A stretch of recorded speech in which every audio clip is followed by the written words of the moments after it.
ওয়াজাদাকা দাল্লান ফাহাদা, হে নবী আল্লাহ তোমাকে দিশে হারা ফেলেন। দিশে মাল্লাম ইয়াদা কাউলা জুর, কেউ যদি মিথ্যা কথা না ছাড়ে, ওয়াল আমাল বিহি, মিথ্যা আচরণ না ছাড়ে, ফালাইসা লিল্লাহি হাজা, তাহলে আল্লাহর কোনো প্রয়োজন নেই, দরকার নেই, আইয়াদা তাআমাহু ওয়া শারাবাহু, সে পানাহার ছাড়ুক বা নাই ছাড়ুক। অর্থাৎ রোজার দিনে সে পানাহার করুক অথবা পানাহার ছেড়ে দিয়ে রোজা রাখুক, এই রোজার আল্লাহ ধার ধারেন না, এই রোজা আল্লাহ কবুল করেন না। রমজান মাস পার হয়ে চলে গেল, দিনের পর দিন পার হয়ে কয়েক রমজান, এই তারপরে শেষ ঈদও হয়ে গেল। আর দেখছেন যে আমি ওই রোজার আগে শাবান মাস হয়ে যেমন পাপ টাপ করতাম, যেমন ফজর ছাড়তাম, জামাত ছাড়তাম, জামাতের সময় শুয়ে থাকতাম, ইত্যাদি বিভিন্ন গুনায় জড়িয়ে থাকতাম, রমজানেও চললো, অথবা রমজান একটু ভালো অবস্থা হলো, কিন্তু রোজার পরে ঈদের পরে আবার পাপের দিকে আমার মন চলে গেল, আর পাপ করতেই থাকলাম। তাহলে বোঝা গেল যে আপনার রোজা দিয়ে তাত্তাকুন হয়নি। গুনাহ থেকে বেঁচে থাকার ট্রেনিং এর জন্য যে আল্লাহ রোজা ফরজ করেছেন, এই ট্রেনিং এ আপনি পাস করেননি, ফেল। আমাদের ট্রেনিং কোর্স হয় যারা যে সাবজেক্ট আছে ওদের একটা করে ট্রেনিং কোর্স হয়, মাঝে মধ্যে হয়। আমাদের দায়ীদের যে কত ট্রেনিং কোর্স হয়েছে, আমি সৌদি আরবে কত জায়গায় আলহাসাই ট্রেনিং কোর্স আমাদের এককালে হয়েছে, জুবাইলে হয়েছে গিয়েছি, দাম্মামে তো কতগুলি হয়েছে, হাইলে পর্যন্ত ট্রেনিং কোর্সে গিয়েছি, কোথায় কোথায় বিভিন্ন জায়গায় আমাদের দায়ী প্রশিক্ষণ কোর্স হয়েছে, দৌরাত। এইরকমই যারা টেকনোলজির কাজ করে, সায়েন্সের ময়দানে কাজ করে, অথবা কম্পিউটারের যুগে কাজ করছে, কোনো কোম্পানির প্রজেক্টে কাজ করছে, বিভিন্ন দেশে বিদেশে বিভিন্ন ট্রেনিং হয়। যারা মেকানিক্যাল কাজ করে তাদের ট্রেনিং কোর্স হয়। ট্রেনিং কোর্সে এই রমজান মাস ট্রেনিং কোর্সে পাশ করলেন কি করলেন না এটা বোঝা যাবে তাত্তাকুনের মাধ্যমে। গুনাহ থেকে বাঁচার মতো যোগ্যতা আপনার মধ্যে রমজান পার হয়েছে না হয়নি। যদি হয়ে যায় যে আলহামদুলিল্লাহ রমজানের আগের চাইতে অনেক ভালো অবস্থায় আছি, আমার ফরজ ওয়াজিবে কোনো রকমের ঘাটতি ত্রুটি নেই, আর হারাম নাজায়েজ কাবিরাতে তো মোটেই নেই, আর ইচ্ছা করে অহরহ সাগিরা করছি তাও করি না, তাহলে বলুন আলহামদুলিল্লাহ আপনি এই রমজানের ট্রেনিং কোর্সে উত্তীর্ণ হয়েছেন, কামিয়াব হয়েছেন, সাকসেস। আর যদি দেখা যায় যে রমজান পরে আবার ওই রকমই অবস্থা আপনার, তাহলে আপনি এই ট্রেনিং এ ফেল। আপনার এই রোজা রমজান কবুল হয়েছে কিনা আল্লাহ পাক রব্বুল আলামিন ভালো জানেন। এই জন্য প্রিয় নবী মুহাম্মদুর রাসূলুল্লাহ সাল্লাল্লাহু আলাইহি সাল্লামের দুটি হাদিস রয়েছে মর্মে, রোজা যে সার্থক হইল কি হইল না এই সম্পর্কে। একটি হাদিস রয়েছে সহিহ মুসলিমে, আর একটি হাদিস রয়েছে মুসনাদে আহমদে। এই দুটি হাদিস শোনায় যাতে করে রোজাটা আমরা ভালো করি, রোজার কোয়ালিটি ভালো হয়, আমাদের রোজা রোজার মতো, সিয়ামের মতো হয়। এবং আল্লাহ পাক রব্বুল রোজার যে দুনিয়া আখিরাতের যেই মাসলেহাতে, যেই রহস্যে রোজাকে ফরজ করেছেন, তাতে আমাদের শ্রম সার্থক হয়। নবী মুহাম্মদ সাল্লাল্লাহু আলাইহি ওয়াসাল্লাম বলছেন, মাল্লাম ইয়াদা কাউলা জুর, কেউ যদি মিথ্যা কথা বলা না ছাড়ে, রোজা রাখলো কিন্তু মিথ্যা কথা বলা ছাড়লো না। রোজা রমজানেও মিথ্যা কথা বলছে, দিনেও বলছে, রাতেও। রমজান পার হয়ে চলে যাচ্ছে, গোটা রমজানে মিথ্যা চলতে আছে তার। মিথ্যা বলা, মিথ্যা লিখা, মিথ্যা রিপোর্ট দেওয়া, মিথ্যা আজকাল মেলা এরকম হয়। আজকাল উন্নত যুগে শুধু জবান দিয়ে মিথ্যা হয় না, কেউ তো জবানে জীবনে মিথ্যা কথা বলে না, কিন্তু রিপোর্টে সব মিথ্যা, ডিউটি মিথ্যা, হ্যাঁ, ইন করা, আউট, হ্যাঁ আপনার সব মিথ্যা, কার্ড পাঞ্চ করা সব মিথ্যা, কিন্তু আসলে মাঝখানে ফাঁকিবাজি। হ্যাঁ, তারপরে আপনার মিথ্যা, আরো আপনার যারা ব্যবসা বাণিজ্য আছে মিথ্যা, মাল হচ্ছে চাইনা, বলছেন যে জাপান, হ্যাঁ, অথবা আর পশ্চিমা কোনো দেশ যার মানে আগ্রহ রয়েছে। মিথ্যার শেষ নেই, বহু রকমের মিথ্যা রয়েছে। জবান মিথ্যা না বললে, অনেকে চাকরি করতে গিয়ে মিথ্যা, ওভারটাইম লেখাচ্ছে মিথ্যা, ওভারটাইম লেখাচ্ছে মিথ্যা, আসলে করেনি মিথ্যা। আরো যে ডিউটির সময়তে যে 8 ঘন্টা ডিউটির মধ্যে অনেক লোককে দেখা যায়, আর বড় আফসোস লাগে, ওই ডিউটির মধ্যে কিন্তু কোম্পানির কাজটা সারতে পারবে, কিন্তু তার মধ্যে এই গড়িমসি করে এদিক সেদিক করে টাইম পাস করে দিল। তারপরে ওরা এই কাজগুলি কখনো শুরু হইলো, ডিউটি শেষ হওয়ার পরে বলছে, মালিককে বলছে অথবা তার সুপারভাইজারকে বলছে যে বস স্যার এখনো কিছু কাজ বাকি আছে। আর বসও দেখছে যে জরুরি কাজ, সেরে এসো, অসুবিধা নেই, তোমাকে ওভারটাইম দেওয়া যাবে, যাও। অথচ কাজগুলি ডিউটি ফাঁকা, ডিউটিতে করতে পারতো, মিথ্যা নয়। তাহলে রমজান মাসে রোজাও রাখলেন, আর এইরকম আচরণ আপনার চলতে থাকলো। রমজান মাসে রোজাও রাখছেন আর কাস্টমারকে ধোকা দিচ্ছেন, ভাই লাভ করলাম না, হালকা হালকা যারা বন্ধু তাদেরকে বেশি ঠকে আজকালকার ব্যবসায়ীরা। হালকা হালকা বন্ধু কেন বললাম, যদি গাঢ় বন্ধু হয় মহব্বত করা অন্তর থেকে, তাহলে ঠকতে চাই না, এই জন্য বললাম যে হালকা হালকা বন্ধু। এমনি মুখছি না বন্ধু, আপনি তার সাথে দর কষাকষিও করতে পারছেন না, আর সেই জন্য আপনিও লজ্জা করছেন, আর ও আপনাকে বলছে যে ভাই আপনার কাছে কি লাভ করা যায়, লাভটা করলাম না আপনার কাছে, অথচ লাভ রেখেছে, এই বলে আপনার রুজিটাকে হারাম করে দিলেন আপনি। এই যদি স্বভাব থেকে যায়, এইরকম জীবনের প্রতিটি ক্ষেত্রে, স্ত্রীর সাথে ধোঁকাবাজি, ঝুটা কথা বলা, মা বাবার সাথে মিথ্যা কথা বলা, ছেলে মেয়ের সাথে মিথ্যা কথা বলা, ছেলে মেয়েকে বলছেন কেউ কল করেছে, উঠিয়ে বলে দিয়েছে নেই। ভালো ভালো লোক থেকে শোনা যায়। একবার তো শুনছি যে এক মসজিদের ইমাম ওইরকম করছে, ছেলে উঠিয়ে এনেছে, পাট করে উঠিয়ে এনেছে, তো বলছে যে বলে যে নেই নেই বলে হাওলা ওয়ালা কুওয়াতা ইল্লা বিল্লাহ। সেই রকম যদি চরিত্র হয় তো রমজান রোজা দিয়ে লাভ দেখি। নবী সাল্লাল্লাহু আলাইহি ওয়াসাল্লাম মাল্লাম ইয়াদা কাওলাজ জুর, কেউ যদি মিথ্যা কথা না ছাড়ে, ওয়াল আমাল বিহি, মিথ্যা আচরণ না ছাড়ে, ফালাইসা লিল্লাহি হাজা, তাহলে আল্লাহর কোনো প্রয়োজন নেই, দরকার নেই, আইয়াদা তাআমাহু ওয়া শারাবাহু, সে পানাহার ছাড়ুক বা নাই ছাড়ুক, অর্থাৎ রোজার দিনে সে পানাহার করুক অথবা পানাহার ছেড়ে দিয়ে রোজা রাখুক, এই রোজার আল্লাহ ধার ধারেন না, এই রোজা আল্লাহ কবুল করেন না। তাহলে চিন্তা করুন, এতে রোজা পুরোপুরি ভঙ্গ না হইলেও রোজা কোনো কাজের থাকে না। এই রোজা দিয়ে জান্নাত পাওয়া যায় না, এই রোজা দিয়ে আল্লাহকে রাজি করা যায় না। খুব বেশি কতটা মিথ্যা বলেও রোজা রাখছে যারা পানাহার থেকে, এবং রোজা ভঙ্গকারী যে 7টি বিষয় রয়েছে এগুলো থেকে বেঁচে থাকলো, তাহলে তার রোজার ফরজটা হয়তো আদায় হবে। মানে আল্লাহ কিয়ামতে জিজ্ঞেস করে যে তুই রোজা রাখিসনি কেন, এটা হবে না, কিন্তু রোজার নেকি আল্লাহ বলবেন জিরো জিরো। কারণ তোর রোজাতে মিথ্যা ছিল, তোর রোজাতে গীবত পরনিন্দা ছিল, তোর রোজাতে মিথ্যা বা তোহমাত ছিল, তোর রোজাতে অশ্লীলতা ফাহিশা কথা কাজ ছিল, ফাহিশা দেখাচ্ছে, তোর রোজাতে গান বাজনা ছিল, তোর রোজাতে চেঁচামেচি ছিল, তোর রোজাতে আল্লাহর অসন্তুষ্টির কথা কাজ ছিল। সুতরাং এই রোজা ফালাইসা লিল্লাহি হাজা, আল্লাহর কোনো প্রয়োজন নেই এরকম রোজার। মুসনাদ আহমদের হাদিসটা আপনাদেরকে শোনাই। নবী সাল্লাল্লাহু আলাইহি ওয়াসাল্লাম বলছেন, রুব্বা সায়মিন লাইসা মিন সিয়ামিহি ইল্লাল জুউ ওয়াল আতাশু, অনেক রোজাদার এমন হবে বা এমন আছে, দুনিয়াতে এমন আছে, আর হাসরের মাঠে আল্লাহর সামনে রোজা নিয়ে হাজির হবে, কিন্তু লাইসা মিন সিয়ামিহি, তার রোজা থেকে সে কিছুই পায় না, ইল্লাল জুউ ওয়াল আতাশু, খিদা এবং পিপাসা ছাড়া। সারাদিন রোজা রেখে ক্ষুধার্ত হলো, ক্ষুধাটাই হলো তার রোজার সার, আর পিপাসিত হলো, এই পিপাসাটাই হচ্ছে তার রোজার সার, আর কোনো সার নেই এ রোজা থেকে, রোজা তার অসার।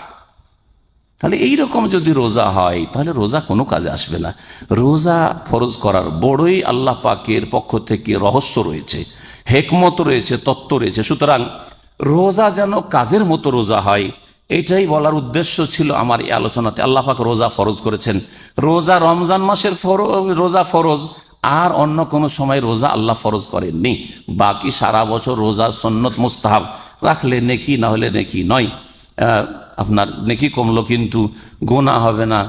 এই নবী করিম সাল্লাল্লাহু আলাইহি সাল্লাম এই জন্য সাহাবাই কেরামরা যখন জিজ্ঞাসা করেছে, ইয়া রাসূলুল্লাহ, এই রমজানের রোজা ছাড়া আর কোনো রোজা আছে? লা ইল্লা আন তাতাওয়া, না, আর কোনো রোজা ফরজ নেই, তবে যদি নফল রোজা রাখো সেটা আলাদা কথা। কিন্তু এই রমজানের রোজা সম্পর্কে জিজ্ঞাসা করা হবে কিয়ামতের দিন। রমজানের রোজা যদি আদায় না করে, অস্বীকার করে, অথবা অনেকে অবহেলা, এমন অবহেলা যে বিদ্রুপ ভাব, কি পেয়েছিস রোজা রেখে তুই। আমার দেশে এরকম বদস্বভাবে কিছু মুসলমান আছে। হ্যাঁ, তারপরে আর একটা ভাষা আছে যেটা আমরা এরকম মূর্খ লোকদের কাছ থেকে বলতে শুনেছি, যে আমার বাড়িতে খেতে নাই, যে আমি না খেয়ে থাকবো, রোজা রাখবো। তোর বাড়িতে খেতে নেই, তুই রোজা রাখ। আমার বাড়িতে খাবার অভাব আছে, এই যে রোজা রাখবো। এই কথাটা ইমান ভঙ্গকারী কথা, কুফরি কথা। আমাদের লোক মোটা খায়, মোটা বুঝে, তার ইসলাম গেল না থাকলেও সব বুঝতে চায় না, এতে ইসলাম শেষ। এটা মুসলিম কাফের মতো হয়ে গেলেন আপনি।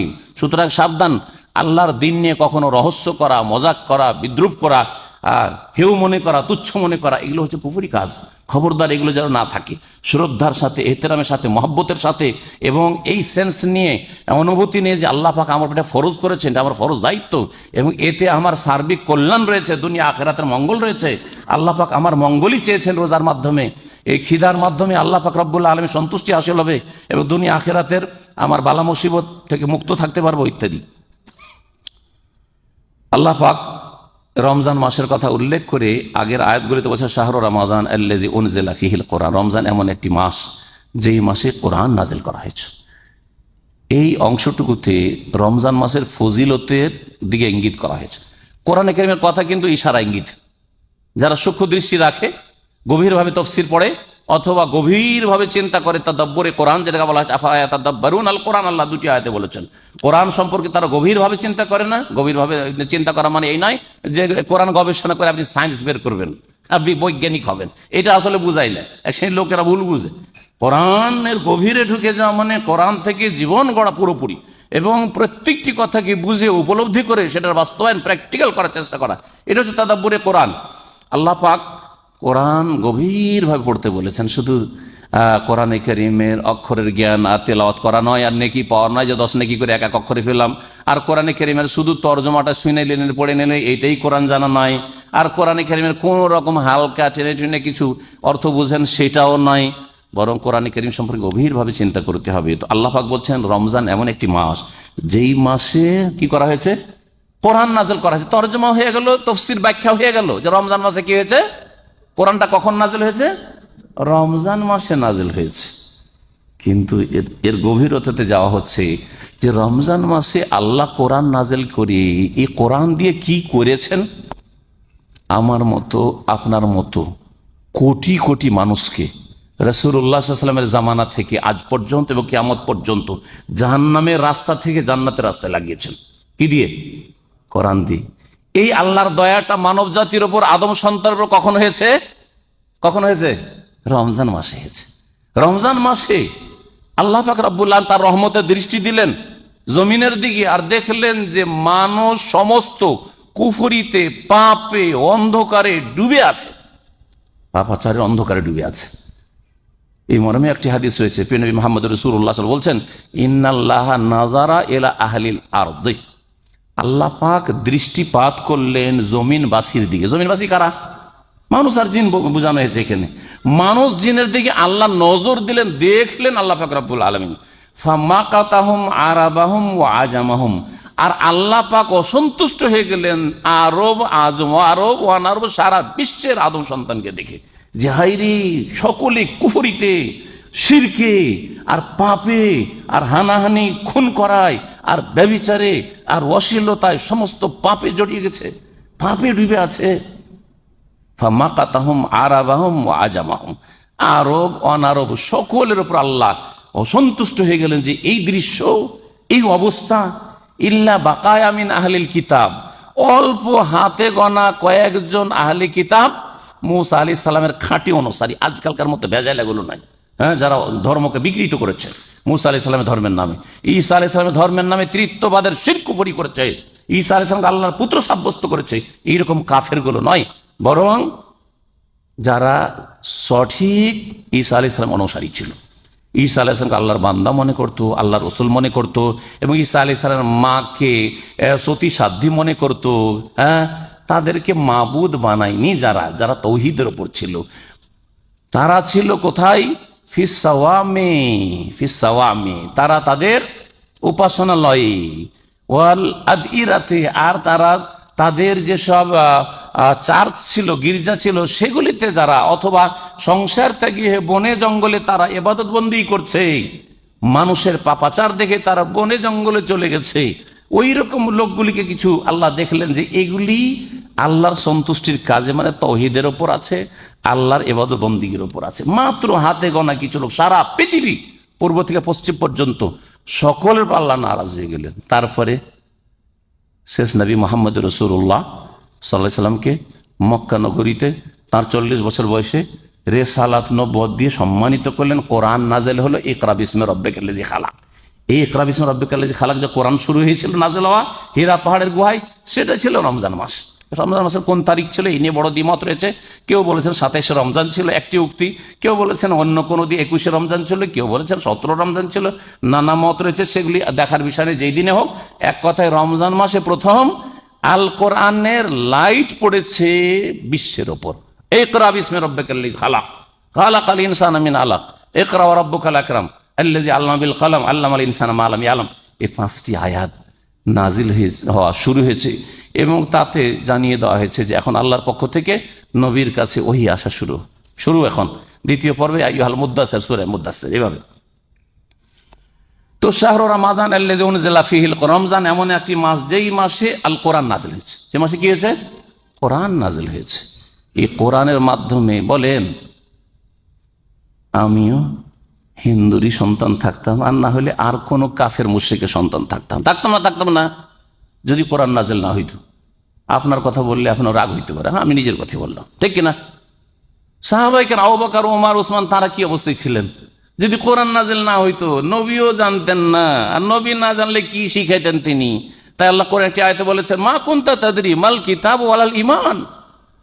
হে নবী, তুমিও জানতে না যে কিতাব বা কি জিনিস, আর ঈমান ইসলাম বা কি জিনিস, তুমিও জানতে না। সুবহানাল্লাহ। কিন্তু নবী সাল্লাল্লাহু আলাইহি ওয়াসাল্লাম খুব বিব্রত ছিলেন, খুব পেরেশান থাকতেন, আর খুব অসন্তুষ্ট থাকতেন এই দৃশ্যের ওপর যে 360টি মূর্তি কাবার চারিদিকে রেখে পূজা হচ্ছে। আর ছোট থেকে প্রাকৃতিক ভাবে এই মূর্তি পূজা, প্রতিমা পূজা, হাতে গড়ছে আর পূজা করছে, এসবের ঘৃণা তো ছিল, কিন্তু দিশে হারা। এটা ভুল, তাহলে ঠিকটা কি, ঠিকটা জানা ছিল না, এটাকে দিশে হারা বলা হয়। এই জন্য আল্লাহ কোরআনে বলেছেন সূরা দোহাতে ওয়াজাদাকা দাল্লান ফাহাদা, হে নবী আল্লাহ তোমাকে দিশে হারা ফেলেন। দিশে হারা, যে আল্লাহ যাবো কোন দিকে, এই সব তো মাবুদ নয়, এই সব তো উপাস্য নয়, এই মূর্তি পূজা তো ধর্ম না, আল্লাহকে পাওয়ার রাস্তা নয়, তো আল্লাহকে পাবো কি করে? আল্লাহ সম্পর্কে শুনছি আল্লাহ সৃষ্টিকর্তা, কিন্তু আল্লাহকে পাবো কোন তরিকায়? ওয়াজাদাকা দাল্লান, আল্লাহ তোমাকে দিশে হারা ফেলেন। ফাহাদা, অতঃপর তিনি তোমাকে রাস্তা দেখাইলেন। তোমাকে কি করলেন? রাস্তা দেখিয়ে দিলেন কোরআনের মাধ্যমে। শাহরু রমাদান, এই রমজান মাসে রাসূলুল্লাহ সাল্লাল্লাহু আলাইহি ওয়াসাল্লামকে আল্লাহ রাস্তা দেখিয়েছেন। আবু বকর, উমরের জন্য আল্লাহ হেদায়েতের রাস্তা খুলেছেন।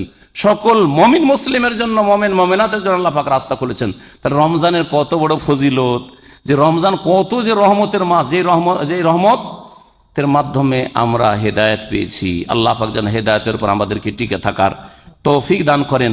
রমজান মাসের অনেক ফজিলতের হাদিস রয়েছে যেগুলি জানা আছে। রমজান মাসে জান্নাতের দরজা খোলা হয়, আকাশের দরজা খোলা হয়। ফতিহাত আবওয়াবুল জান্নাতে ফতিহাত আবওয়াবুস সামাই, বুখারী মুসলিম হাদিস রয়েছে।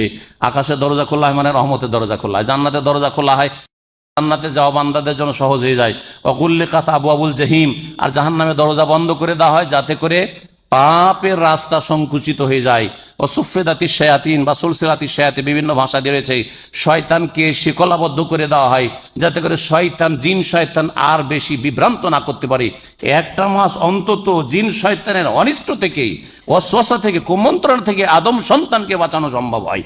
এতগুলি আল্লাহ পাক রব্বুল আলামিন বন্দোবস্ত করেছেন আমাদের সৎ জীবন যাপনের জন্য, ভালো মানুষ হওয়ার জন্য। তারপরেও যদি শয়তান যে চাকা ঘুরিয়ে দিয়েছে তাতেই যদি ঘুরতে থাকি, রমজান গোটা চলে গেল, তারপরও শয়তান যে ঘুরিয়ে দিয়ে চলে গেছে 11 মাস, ওতেই ঘুরতে আছেন পাপের, আপনি পাপের চাকায়, তাহলে কোনোদিন আপনি নাজাত পাবেন না। আল্লাহর ওয়াস্তে এখনো নিজের কথা চিন্তা করুন, আত্মপর্যালোচনা করুন, নিজের হিসাব নিজে কষুন, এবং অতীতে যা হয়েছে আল্লাহ পাক সব মাফ করবেন যদি আপনার অন্তরে খুলুসিয়াত থাকে এবং তওবা করেন। ইয়া ইবাদিয়াল্লাযীনা আসরাফু আলা আনফুসিহিম লা তাকনাতু মির রাহমাতিল্লাহ, হে আমার ওই বান্দারা, আল্লাযীনা আসরাফু আলা আনফুসিহিম, যারা নিজেদের উপর অত্যাচার করেছো, সীমা লঙ্ঘন, বাড়াবাড়ি করেছো, অনেক পাপ হয়ে গেছে, নিরাশ হয়েও না। লা তাকনাতু মির রাহমাতিল্লাহ, যে এই এত বড় আমি খুন করেছি, আল্লাহ কি মাফ করতে পারেন? আমি কবরে মাজারে সিজদা করেছি, আল্লাহ কি মাফ করবেন? আমি ব্যভিচার করেছি, আল্লাহ কি মাফ করবেন? আমি সুদ খেয়েছি, আল্লাহ কি মাফ করবেন? আমি চুরি ডাকাতি করেছি, আল্লাহ কি মাফ করবেন? লা তাকনাতু মির রাহমাতিল্লাহ, আল্লাহর রহমত থেকে নিরাশ হয়েও না। ইন্নাল্লাহা ইয়াগফিরুয যুনুবা জামিয়া, বেঁচে থাকতে মওত আসার আগে তওবা যদি করতে পারো, আল্লাহ সব গুনাহ মাফ করতে পারে। আবু জাহালের সমকক্ষ সমতুল্য এই জাহিলিয়াতের যুগে ওমর ছিলেন। নবী করিম সাল্লাল্লাহু আলাইহি ওয়াসাল্লাম দোয়া করলেন, আল্লাহুম্মা হাদি আহাদাল উমারাইন, আল্লাহ দুই উমারের এক উমারকে হেদায়েত করে দাও। দুই উমার বলতে কাকে বুঝিয়েছিলেন? এক হচ্ছে উমর বিন খাত্তাব, আর জাঁদেরের মানুষ, বীর পুরুষ, আর আমর নাম ছিল আবু জাহালের। আবু জাহালের নাম কি ছিল? আমর। আল্লাহ দুই উমারের যেই উমার তোমার কাছে বেশি প্রিয়, আল্লাহ মাহাদে আহাব্বাল উমারাইন ইলাইক, দুই উমারের মধ্যে যে তোমার কাছে বেশি প্রিয় তাকে তুমি হেদায়েত করে দাও। একটা তো আমাকে দাও, একটা সাহসী, একটা বাহাদুর তো আমাকে দাও। সুবহানাল্লাহ। রাসূলুল্লাহ সাল্লাল্লাহু আলাইহি ওয়াসাল্লাম এই দোয়া কবুল হলো। যেই ব্যক্তি দুশমন, রাসূলুল্লাহ কট্টর দুশমন, সেই ব্যক্তি বনের বাড়ি এসে তার অবস্থা পরিবর্তন হয়েছে, যে কিসসা বলতে চাইছি না আমি। আর তারপরে যেই ব্যক্তি রাসূলুল্লাহ সাল্লাল্লাহু আলাইহি ওয়াসাল্লামকে খুঁজে বেড়ায়, তো কোথায় আছো ওকে দেখবো, কোথায় আছো ওকে মারবো, সুবহানাল্লাহ, সে হাজির, ইয়া রাসূলুল্লাহ আমাকে পাক করে নেন, আমি ইসলাম কবুল করার জন্য এসেছি, আমি কালেমা লা ইলাহা ইল্লাল্লাহর শাহাদাত দিচ্ছি। সুবহানাল্লাহ। সাহাবারা বলছেন, আব্দুল্লাহ মাসউদ রাদিয়াল্লাহু তাআলা খুব কমজোর সাহাবী ছিলেন, বলছেন যে অতদিন পর্যন্ত আমরা লাঞ্ছিত অপদস্থ ছিলাম মক্কায়, যতদিন পর্যন্ত উমার কি হয়নি, মুসলিম হয়নি। উমারের ইসলাম গ্রহণের পরে আমরা সম্মানিত হয়েছি, মাথা চেড়ে কথা বলতে পেরেছি, প্রকাশ্যে আমরা ইবাদতবন্দি করতে পেরেছি, প্রকাশ্যে আমরা দাওয়াত দিতে পেরেছি। তো আল্লাহ পাক রব্বুল আলামিনের কাছে দোয়া করি, আল্লাহ পাক রব্বুল আলামিন যেন আমাদের সকলকে নেক আমলের তৌফিক দান করেন, সংশোধন করার তৌফিক দান করেন, এবং রমজানের ফজিলত হাসিল করে দুনিয়া আখিরাতকে সুন্দর করে আল্লাহ পাক যেন তৌফিক দান করেন। রমজান সম্পর্কে, রোজা সম্পর্কে আরো অনেক আলোচনার প্রয়োজন রয়েছে, আলোচনার শেষ নেই। আমাদের এই রমজানের আগে কয়েকটা আলোচনার দাম্মামে আছে, তার মধ্যে মঙ্গলবারের দিনে আমাদের গিজা যে নেস্টুর পাশে যে বড় জামে মসজিদ আছে সেখানে আলোচনা আছে। আর তারপরে বুধবারে আমাদের শেখ ইজাজ ভাইদের আব্দুল্লাহ ফয়েদ আলোচনা আছে, তাই না? বুধবারে আলোচনা আব্দুল্লাহ ফয়েদ, যারা আব্দুল্লাহ ফয়েদ যেতে পারবেন। আর বৃহস্পতিবারে আলোচনা রয়েছে আমাদের ইসলামিক সেন্টারে, শুক্রবার আমাদের ইসলামিক সেন্টারে আলোচনা রয়েছে, সারাদিন জুমার পরে রয়েছে, এশা পরে রয়েছে। বিশেষ করে এই আলোচনাগুলিতে আসলে আশা করি রমজান সম্পর্কে আলোচনা হবে। বিশেষ করে মঙ্গলবারে আমার আলোচনা রমজান সম্পর্কে রয়েছে। আর যারা রাকা খোবারের আশেপাশে আছেন, অনেকে হইতে পারেন যে ওখান থেকে এসছেন, তো খোবার রাকাতেও বুধবারে আলোচনা হয়, সেখানেও বিষয়বস্তু রমজান এবং রোজা সিয়াম সম্পর্কে রয়েছে। বোনদের জন্য সুযোগ সুবিধা রয়েছে মঙ্গলবারে আপনার ওই গিজা যে জামে মসজিদে, সেখানে আপনারা যারা ফ্যামিলি নিয়ে আছেন তারা ওখানে আসার চেষ্টা করবেন, এবং রোজা রমজানের মাসলা মাসাইল এবং হালাল হারাম, জায়েজ না জায়েজ, সুন্নত বিদাত জেনে নেবেন। রোজা সম্পর্কে যদি সহি না জেনে আপনি বিদাত দিয়ে শুরু করেন তো রোজা কবুল হবে না, সুতরাং আপনাকে তার আগে জেনে নিতে। আমাদের দেশে অধিকাংশ লোকেরা রোজা শুরু করে নিয়ত পড়ে, সুতরাং এই বিষয়গুলি জানতে হবে যে নিয়ত পড়া আছে না নিয়ত করা আছে। যেটা আছে সেটা করবেন, আর যেটা নেই রসুলের রোজায়, সাহাবায়ে কেরামের রোজা, সেটা করবেন না। না, নবীর তরিকা ছাড়া অন্য কোনো তরিকায় যদি রোজা হয় তো রোজা কবুল হবে না। আর সময় শেষ হয়ে গেছে, সুতরাং আর বেশি বাড়াবো না, এতে আমি শেষ করতে চেয়েছি। সুতরাং যথাসময়ে 10টা বেজে গেছে, প্রায় 9টার দিকে, 9:05 শুরু করেছি, এখানে আমার আলোচনা শেষ করলাম। বাকি আলোচনাগুলি যারা শুনতে চাইবে রোজা রমজান সম্পর্কে, যেমন বললাম যে আব্দুল্লাহ ফয়েদ দাওয়াত সেন্টার রয়েছে, রাকা সেন্টার রয়েছে, আমাদের ইসলামিক সেন্টার সিকোতে রয়েছে, এই আলোচনাগুলিতে আপনারা হাজির হবেন।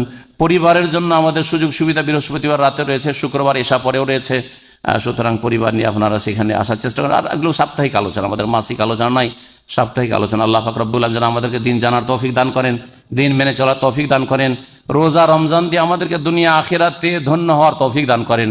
আল্লাহ পাক রব্বুল আলামিন সহি সালামতি রমজান পাওয়ার তৌফিক দান করেন, রমজানের সিয়াম কিয়ামের আল্লাহ পাক তৌফিক দান করেন, বাকি সমস্ত নেক আমলে অংশ নেওয়ার তৌফিক দান করেন। আল্লাহ পাক তার কোরআনের হক আদায় করার তৌফিক দান করেন, তার রসুলের হক আদায় করার তৌফিক দান করেন, তার ইবাদতের হক আদায় করার তৌফিক দান করেন। আল্লাহ পাক রব্বুল আলামিন আমাদেরকে যেন এই রমজানে গুনাহ খাতা মাফ করে দিয়ে জান্নাতি হিসাবে আল্লাহ যেন আমাদেরকে গণ্য করেন, এবং জান্নাতীদের খাতায় আমাদের যেন নাম লিখিয়ে দেন।